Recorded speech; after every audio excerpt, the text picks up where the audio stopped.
विनय नरवाल की पत्नी के बयान पर आपत्तिजनक टिप्पणियों के खिलाफ एफआईआर की मांग। भारतीय नौसेना के अधिकारी विनय नरवाल की जम्मू कश्मीर के पहलगाम में आतंकवादी हमले में शहादत के बाद उनकी पत्नी हिमांशी नरवाल द्वारा धार्मिक सहिष्णुता बनाए रखने की अपील पर सोशल मीडिया पर आपत्तिजनक टिप्पणियां की गईं।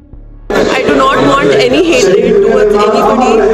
This is what is happening. People going against Muslims or Kashmiris, we don't want this. We want peace and only peace. Of course, we want justice. Of course, the people that have done wrong with him should be punished. All of us are going to blood donate today.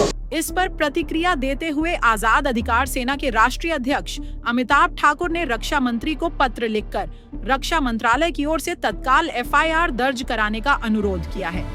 18 अप्रैल को पहलगाम में हुए आतंकवादी हमले में कई लोग मारे गए, जिनमें नौसेना अधिकारी विनय नरवाल भी शामिल थे।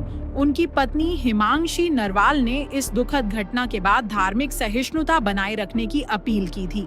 हालांकि सोशल मीडिया पर कुछ लोगों ने उनके बयान को लेकर आपत्तिजनक टिप्पणियां की, जिन्हें अत्यंत अमर्यादित और निंदनीय माना गया। अमिताभ ठाकुर ने अपने पत्र में कहा है कि हिमांशी नरवाल के प्रति की गई टिप्पणियां अस्वीकार्य हैं और इस पर रक्षा मंत्रालय को तत्काल कार्रवाई करनी चाहिए। उन्होंने यह भी कहा है कि यदि 3 दिनों के भीतर एफआईआर दर्ज नहीं की जाती है तो वे अपने स्तर से कार्रवाई करेंगे। पहलगाम में शहीद हुए लेफ्टिनेंट विनय नरवाल की पत्नी द्वारा धार्मिक सहिष्णुता बनाए रखने के संबंध में दिए गए बयान के बाद जिस प्रकार उनके प्रति अत्यंत अमर्यादित और घृणित टिप्पणियां की गई, उसके संबंध में मैंने भारत के रक्षा मंत्री को पत्र लिखकर अविलंब रक्षा मंत्रालय की ओर से एफआईआर दर्ज कराए जाने की मांग की है और कहा है कि यदि रक्षा मंत्रालय 3 दिवस में एफआईआर दर्ज नहीं कराता है तो इसे मैं अपने स्तर से कराऊंगा।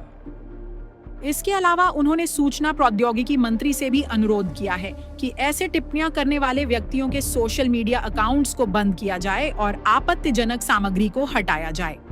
साथ ही मैंने मिनिस्ट्री ऑफ इंफॉर्मेशन और टेक्नोलॉजी को पत्र लिखकर इस प्रकार की टिप्पणियां करने वाले समस्त लोगों के सोशल मीडिया अकाउंट तत्काल बंद कराए जाने और ऐसी समस्त टिप्पणियों को सोशल मीडिया से हटवाए जाने के आदेश देने का भी अनुरोध किया है।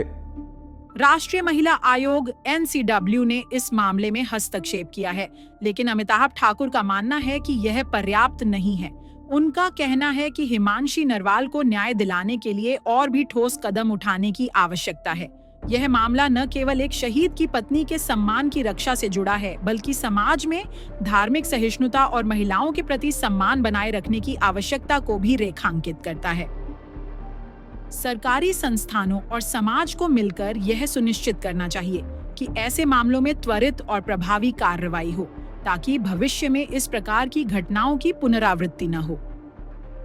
दिल्ली से वकार अहमद की रिपोर्ट।